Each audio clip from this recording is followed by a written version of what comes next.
سلام تخططت ناس channel كما تخونوا لومي نقولنا تقمنا رأسه زغريب اللخو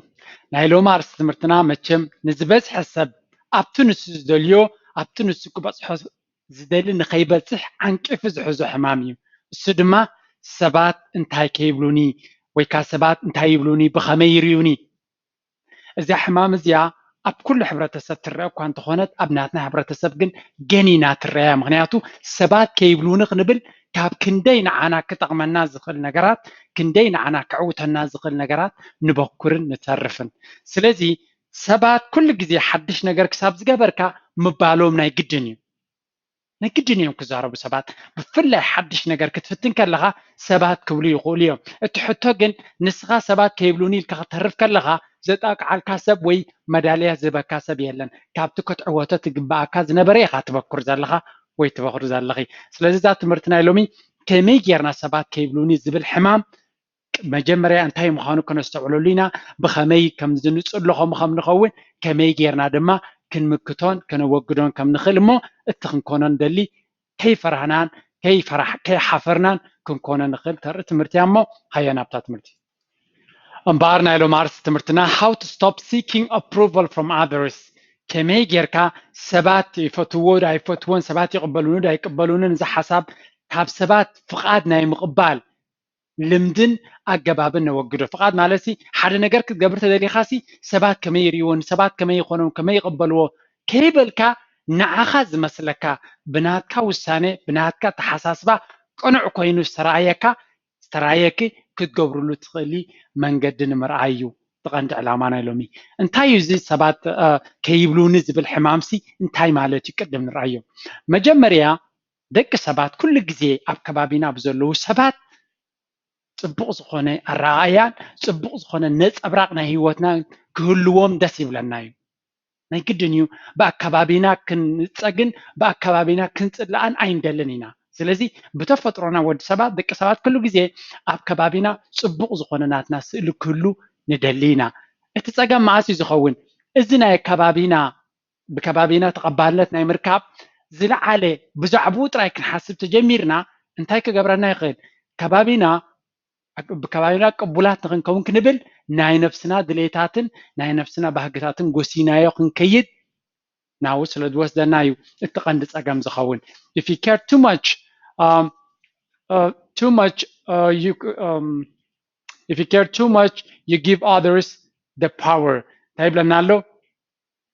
بزعبا سبات انتاي بلوني بخمي يريوني بخمي يمزنون نزبل زيادة أجهبون دحريب كالو نتوم سبات كي ترداكا ناتكا حيلي ناتكا بقعات ناتكا سلطان تركبا مالها مغنياتو نسخات دليو يكون كان كتقبر كاون دحر نساتهم زدليو زمسلكا بر نساتهم زدليو ونكويت فلطونيها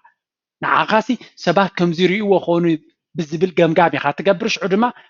in fact أي تجبرني خاون سبات إذا كمي خون إذا كمي خون كان عمري توقت حتى أهوي خا كل التبل كتبجسون أي تخلني خاص لذي التسأجمناتو نتنات كحيل ناي مقبار بقعتن نابكالو تركبوا لخا سبات كيبلو نزب الحمام تحزك خلو سلذي أمو data it leads a life that you don't want you don't like and you don't benefit from إذا عينتا تحساس بقى بزن تحرقات سيلك أمو data التنات كهيوت نسخ زيت دليو نسخ زيت فتويو نعاخا وينعاخ زي رب حيوت كتنبر تجدد مغنياتو نخالو دسبل سلازخونة تمرجعت مرصو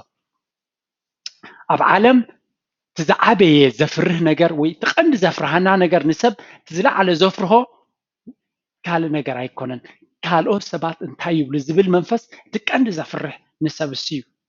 توم كالو سبات كمي كريونيوم يقبل ودو ينصقو بخمي يوم كريوو نزبلات حساس باب عالم تقند زفره حمامي يبلو توم كيلاتات سلازي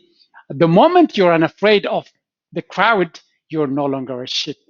نزل منفس زي سبات تايبلوني بخمير ونزبل منفس زقتل كالو جزي شعويخا ناب أنبسا تغير كازلها كساب نزات حساس بعد زي قتل كادما كل جزي كان بقعنا محردي زخيزو ليخا تخون مغنياتو نسخات دس بالكاي كون كان كتقبر سبات تعزبو خازلو نعوم دس يبلوم زخيل بتناتهم ريتو تسأليخات كي كالها دليتات كازي كونس دليتات ناي كالو سبات كتنبر تقدد مالتيو السخات زخبدي ድሌታትካ ዝቐለለይ ድሌታት ናይ ሰባት ግን ፈፂምካ ክትገብሮውን ኣይከኣልኒ ካልኣይ face your fears ሓደ ካብቲ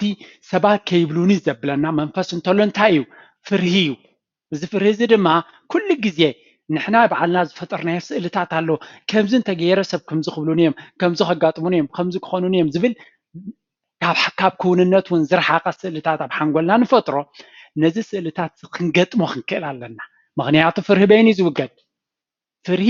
ብምግጣም ጥራይ ካብ ፍርሂ ክትሃድም ኣይትኽእል ኢኻ ደድሕሪኻ ክመፅእ ተደቂስካ ተተንሲኻ ምሳኻ ኣሎ ስለዚ ታእንኮ ምርጫ ዘለትካ ክትገጥሞ ጥራይ ዘለካ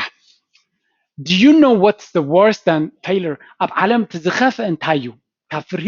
ወይ ካብ ውድቀት ዝኸፈ ነገርስ እንታይ እዩ ይብሉና ኣብ ዓለም ትዝኸፈ ንዓነ እንታይ ይመስለና ውድቀት ጌጋ ዕንወት ይመስለና ግን እቲ ዝኸፈ ካው ዘይምፍታን እዩ ምክንያቱ ከይፈተንካ ገና እቲ ውድቀት ከይመፀካ ከሎ ስለ ዝወደቕካ ወዲቕካ ፈቲንካ ምውዳቕ እሱ ልቦና እዩ እቲ ዝዓበየ ውድቀት ግን ከይፈተንካ ኢትካ ምሃብ ማለት እዩ ስለዚ ኩሉ ግዜ ከይፈተና ኢልና ከይንህብ ክንጥንቀቕ ኣለና here is how it goes ኩሉ ግዜ ኸ ስለምንታይ ኢና ከይፈተና ኢልና ንህብ እንታይ ንብል what if they don't like me ኩሉ ግዜ በዓልና ነቲ ሰባት ክብልዎ ዝግቦም ንሕና በዓልና ክንብሎ ንጅምር እቲ ከይፈተንካ ምስዓር ዝበሃል እንታይ እዩ እሞ እዚ እንተገይረዮ እንተክዒቦም ኸ እንተንዕቆምኒ ኸ እንተፀሪፎምኒ ኸ እንተዋሪዶምኒ ኸ ዋ ምናልባት ምስ ፈተንካ ዘይኮነልካ እዚ ምናልባት ከይዋርዱኻ ይኽእሉ እዮም ምናልባት ክፈትዎ ይኽእሉ እዮም ትዕድል እውን ኣይሃብካዮምን ኣለኻ እኮ ስለዚ በዓልካ ትሰርሖ ደርፊ መጌና ከይደረፍካዮ በዓልካ ትውስኖ ዘለካ ዳኛ ኮይንካ እዚ ጌጋ እዩ ስለዚ ኩሉ ግዜ ንዓኻ ቅኑዕ ኮይኑ ዝተራእየካ ግበሮ እሞ ሕማቕ እንተኢሎምካ ሽዑ ይኹንካ ሕማቕ ዝበሉካ ሽዑ ንክትኣልዮን ንክትምክቶን ኣይከብደካን እዩ ምኽሪ እንታይ ክትገብር ትኽእል do the thing you fear to do and keep doing it ta ምኽሪ ኣብዚ ነገራት ካብ ምግባር ትፈርህ ተር ኮይንካ እቲ ዘፍርሃካ ነገር እንታይ ይብሎ ግድን ክትገብረለካ ካብ ዴል ካርኔጊ ዝበሃል ሓደ ዓቢ ኪላ ዝመፀት ምኽሪ እዚኣ ሓደ ነገር ዘፍርሃካ እንተኮይኑ ይብል እንታይ ክትገብረለካ ግበሮ ሓደ ግዜ ዘይኮነ ደጋጊምካ ግበሮ እዚ ቪድዮ ንዓኹም ምግባር ንዓይ የፍርሃኒ ነይሩ ብርግፅ ንዘይፈልጡኒ ሰባት ፈፂሞም መንነተይ ንዘይፈልጡ ሰባት ርእይቶ ክቡለይን ምናልባት ሓደ እውን ሕማቅ ቃላት ክድርብዩለይን የፍቅድ ብምንባረይ ኣይፈትዎን እየ ነይረ የግዳስ እንታይ ገይረ ምስ ገበርክዎ መጀመርያ ትብዓት ውስጥ ቀቢለ ንተመክሮ ኢለ ምስ ገበርክዎ ያ maybe 5 ሰባት ተሪዮማ 4 ሰባት ግን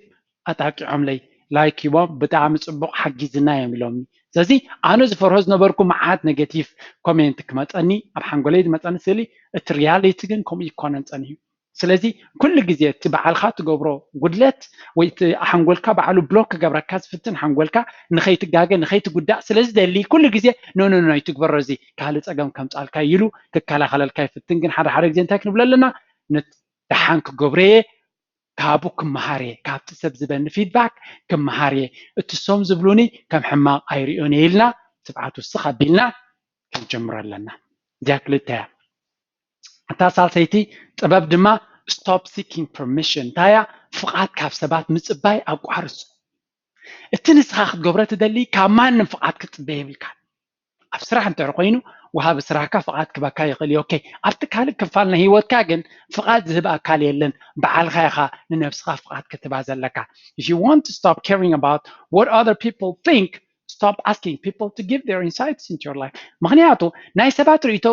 ካብ ሰባት ዝብሉና ነገር ክንፈርህን ሰባት እንታይ ይብሉኒ ካብ ዝብልን ክነወግድ ተደሊና ወይ ክንወፅእ ተደሊና ይብለና ኣሎ ቀዳማይ ኣይንሕተቶም ሰባት ተደይ ሓቲትካዮም ኮ ይነግሩኻኒ ስለዚ 10 ግዜ ርእይቶ ናይ ሰባት እንድሕር ትሓትት ኮይንካ ሰባት ከነናቶም ርእይቶ ክቡኻዮም ንዓኻ ክብድሉ ዘይኮኑስ ርእይቶ ክቡኻዮም ምናልባት ታስኻ ትገብራ ዘለኻ ንዖም ጌጋ ኮይና ክስምዖም ትኽእል እያ ስለዚ ጌጋ ክብሉኻ ክእሉ እዮም ንዓኻ ግን ጌጋ ከይከውን ይኽእል እዩ ስለዚ ኩሉ ግዜ ናይ ሰባት ከይፀልውካ ተደሊኻ ብዙሕ ግዜ ትሕተቶም ኣብ ፈተና ይትትዎም ንዖም እውን በዓልኺ ዝመስለኪ ክትውስኒ ክትፍትኒ ከለኺ እዚ ንበዓሉ ጥበብ ናይ ሂወት እዩ by asking for permissions you are telling yourself you don't know how to proceed ኩሉ ግዜ ንዘይትፈልጦ ንሰባት ምሕታት ልቦና እዩ እዚ ፍሉጥ ነገር እዩ ሓደ ነገር ግን ንስኻ ፈሊጥካ ብዓቕምኻ ከምዚኣ ክትከውን ትኽእል ኢልካ ምስ ወሰንካ በቲ ናትካ ውሳነ ዘይምዕጋብ እሞ ንካልኦት ሰባት ምሕታት ግን ንነፍስኻ ሓደ ነገር ትነግራ ኣለኻ ኣነ ክውስን ዓቕሚ የብለይን እየ ዝብል ዘሎ ክርዳእና ኣለዎ ኣነ ነዛ ጉዳይ እዚኣ ክውስና ብቅዓት የብለይን ንነፍስና ከምኡ ኢልና ኢና ነግራ ዘለና ስለዚ ኩሉ ግዜ እንታይ ክትገብረና ነፍስኻ ንስኻ ዓቕሚ ስለዘይብልካ ብቅዓት ስለዘይብልካ ሕተት ንኽስቶ ሕተት ክትብለካ እዚ ከዓ ፅቡቕ ስምዒት ኣይኮነን ንነፍስና እንታይ ክብላ ኣለና ኣነ ነዛ ጉዳይ እዚኣ ይፈልጣየ ሓላፍነት ወሲደ ድማ በቲ ትመስለኒ ክገብራ እየ ክንብላ ኣለና እዚ ከዓ ከነማዕብሎ ንኽእል ልምዲ እዩ እቲ ሓደ ንሰብ ምሕታት እውን እኳ ማዕቢልናዮ ስለዝኾንና ቀልጢፉ ዝመፀና ቀልጢፉ ግን እንታይ ክመፀና ኣለዎ በዓልና ናይ ምውሳን ክእለት ቅልጥፍ ኢሉ ክመፀና ኣለዎ ምክንያቱ ሰባት ክሕግዙና ዝኽእሉ ተተሓጋግዛ ናቶም ፀገም እውን ኣለዎ እዚ ከነስተውዕል ክንክእል ኣለና ኩሉ ግዜ ድማ ናይ ነፍስና ክእለት ዘማዕብል ብልሓት ክሳብ ዝኾነ ኩሉ ግዜ ወላ ንጋገ ክንገብሮ ይግባአና Your self-esteem won't be boosted until you take responsibility which empowers you to take action to improve yourself. እቲ ናትካ ርእሰ ምትእምማን መዓስ እዩ ክዓቢ ዝኽእል ንስኻ ወይ ንስኺ በዓልከ ተበጊስኪ ውሳነ ወሲድኪ ስጉምቲ ወሲድኪ ክትከድ ተጀሚርኪ ሽዑ ርእሰ ምትእምማን ዝዓቢ ሰባት ነጊሮምካ ወይ ነጊሮምኪ ሓደ ነገር ትገብር እንተለኺ ርእሰ ምትእምማንካ ዓብን ይፉ ዋይ ምክንያቱ በዓልኺ ስለዘይወሰንኪ በዓልኻ ስለዘይወሰንካ በዓልኻ ክትውስን ኣብ ዝጀመርካሉ ነጥቢ ሽዑ ርእሰ ምትእምማማ ወላ ጌጋ ንእሽተይ ግበር ዳ እምበር ኮንፊደንስ ናትካ ሽዑ ክህነፅ ዝጅምር ምክንያቱ ንስኻ ንነፍስኻ ኣሚንካ በቲ ናትካ ክእለታት ኣሚንካ ክትብገስ ስለዝፈተንካ ነቲ ርእሰ ምትእምማን ናትካ ፅቡቕ ይገብሮ ናይ ካልኦት ሰባት ካብ ዝሕጉስ ንዓኻ ዝሕጉስ ክትገብር ስለዝወሰንካ እዚ ድማ ንዓኻ ፅቡቕ ነገር ይኸውን ማለት እዩ እታ ራብዓይቲ prioritize your happiness ነቲ ንዓኻ ዝሕጉስ ነገራት ቀዳምነት ሃቦም ይብለና ኣሎ እታ ራብዓይቲ ምክንያቱ እንድሕሪ ናይ ካልኦት ሰባት እንታይ ከይብሉኒ ንብል እንተለና እንታይ ኢና ክንገብር ንሰባት ዘሕጉሶም ነገር ኢና ክንገብር እዚ ከዓ ጌጋ እዩ እቲ ቀንዲ ክንገብሮ ዘለና ንዓኻ ዝሕጉሰካ ይክኸውን ዘለዎ ስለዚ ንዓኻ ዝሕጉሰካ ቀዳምነት መሃብካ ልክዕ ምስ ይኸይድ golden rule ሕግብዚ ኣገዳሲት ምኽሪ ብዚ እንታይ እያ if you want to stop caring what others think and start living your own life stop doing things that you don't want ስለዚ ተቐዳመይቲ ሕጊ ወይ ምኽሪ ብዚ እንታይ እያ እንድሕር ንሂወትካ ዘሕጉሰካ ነገር ክትገብር ተደሊኻ ወይ ከዓ ብካልኦት ሰባት ኣይፅሎን እየ ክትብል ተደሊኻ ቀዳማይ እንታይ ክትገብር ኣለካ ንዓኻ ዘሕጉሰካ ነገራት ቀዳምነት ክትቦም ኣለካ እቲ ንስኻ ደስ ዝብለካ ነገር ክትገብር ኣለካ ምክንያቱ ሰባት ደስ ዝብሎም ክትገብር ከለካ እንታይ ኢልና ናትካ ስልጣን ተረክብ ኣለካ ናትካ ድሌታት ይጉሰዩ ኣለዉ ስለዚ እታ ዝቐለለት ምኽሪ እንታይ እያ ንዓኻ ወይ ንዓኺ ደስ ዝብለኪ መሪፅኪ ንዑ ክትገብሪ ከለኺ that's where you really እቲ ናይ ሰብ ከይብለኒ ዝብል ነገር መንፈስ ኣወጊደ ኣለኹ ክትብል ትኽእል ሽዑ do things that make you happy ንዓኻ ወይ ንዓኺ ደስ ዝብሉኹ ነገራት ንዖም ክትገብርለኪ ንዓኺ ደስ ዝብለኪ ክዳን ንዓኺ ደስ ዝብለኪ ኣቃውማ ንዓኻ ደስ ዝብለካ ስራሕ ኩሉ ነገር ክዳንካ ይኹን ኩሉ ነገር ብንዓኻ ደስ ዝብለካ ነገር ክትከይድ ኣለካ ሰባት ሓደ ግዜ ሰባት ኣይብሉ ደስ ዝመፀ ፋሽን እናገበሩ ፈትኑ ዝኸሉስ ንዓይ ደስ ስለ ዝብለኒ ሜይቢ ክኸውን ይኽእል እዩ ኣነ ክፈርድ ኣይክእልኒ ግን ሓደ ግዜ እቲ ደስታ ናይ ሰባት እውን ደረት ኣለዎ እንድዩ ምክንያቱ መመም ዝመፀ ንፋስ ትኸይድ እናኸድካሲ ከመይ ጌርካ ንዓይ ደስ ዝብለኒ ምናልባት ደስታኻ እውን ኮንትሮል ክትገብረሉ ትኽእል ክህሉ ክኽእል ኣሎ ባህላ ያነ ምክንያቱ ደስ ክብል ከለኹ ኣብ ናይ ደጋዊ ይብል ኣለኹ ናብ ናይ ውሽጣዊ እየ ዝብል ናይ ክዳን ናይ ገለመለ ካላርስቲ እዩ ዝያዳ ግን ነቲ ብውሽጥኻ ደስ ዝብለካ ትትኻ ትገብሮ ንዓኻ ምልኡነት ሓጎስ ዝፈጥረልካ ውሽጥኻ ንዑ ምግባር ልቦና እዩ and the more you do for yourself the better you feel ኩሉ ግዜ ድማ ንዓኻ ደስ ዝብለካ ነገር ክትገብር ተጀሚርካ ደስ እናበለካ ከይድ እዩ ትናትካ ሓጎስን ምትእምማንን ስለዝዓቢ ድማ ብዙሕ ከምኡ ክትገብር ክትክእል ኢኻ true happiness comes from within ዝበለፀ ሓጎስ ኩሉ ግዜ ነፍስኻ ኣብ ውሽጥኻ ምልኡነት ዝበካ ነገር ካብ ምግባር እዩ ዝመፅእ መብዛሕትኡ ግዜ እንታይ ይመስለና ሓጎስ ብክዳና ብኣከዳድና ብገለመለ ብደጋዊ ነገር ዝመፅእ ይመስለና that's why ብዙሕ ገንዘብ ኣብ ናይ ደጋዊ ነገር ኢንቨስት ንገብር መዓት ክቡር ወርቂ ንገዝእ መዓት ክቡር ገንዘብ ንገዝእ ንብረት ንገዝእ ክዳውንቲ ንገዝእ ገዛውቲ መኪና ክቡር ነገር ንገዝእ ኢና ምክንያቱ ሓጎስ ብደጋዊ ነገር ዝመፅእ ስለ ዝመስለና እዩ ርግፅ ከምኡ ኢሉ ዝእመነና ሕብረተሰብ እውን ኣለና እቲ ዝበለፀ ግን እቲ ኣብ ውሽጥኻ ዘሎ ነገር በርቢርካ ንዑ ክትገብር ተጀሚርካ ኣክቹሊ ገንዘብ ኣየድልዮን ኢና ክትሕጎስ ብውሕዱ ብቕልል ዝበለ ክትሕጎስን ክትዓግብን ትኽእል እቶም ናይ ደጋዊ ነገር ንገዝኦም ዘለና ግዝያዊ ሓጎስ እዮም ዝቡና መወዳእታ ካለዎ እቲ ሓጎስ እቲ ታደልያ ነበርካ ኣይፎን ድሕሪ ቁርብ ትለይ ግዜ ቦሪኛ ትኾነካ ስለዚ ኩሉ ግዜ ክንጥንቀቕ ኣለና ተሓምሸይቲ ታገዳሲት ምክሪ እዚ ድማ ሲክ አ ፐርፐስ እቲ ናትካ ሕጉስ ክትከውን ተደሊኻ ወይ ከዓ ሰባት ከይብሉኒ ዝብል መንፈስ ክትኣልዮ ተደሊኻ ቀዳማይ እንታይ ክትገብር ኣለካ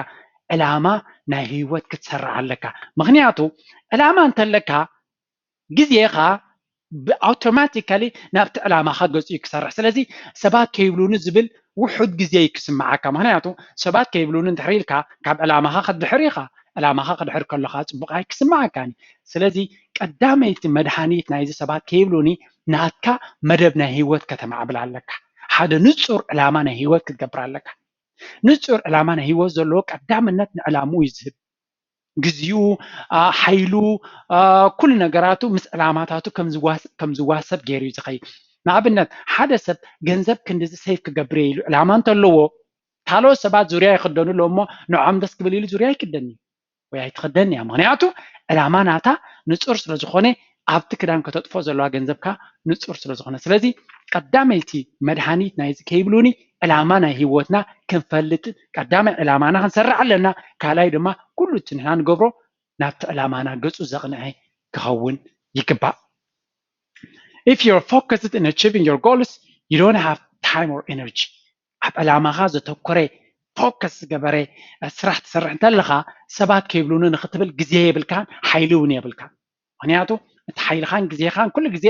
ኣብቲ ናትካ ዕላማ ክትጥቀመሉ ስለ ዘገድደካ ዕላማኻ ንፁር ዕላማ ኩሉ ግዜ ናብኡ ይስሕበካ እዩ ናብኡ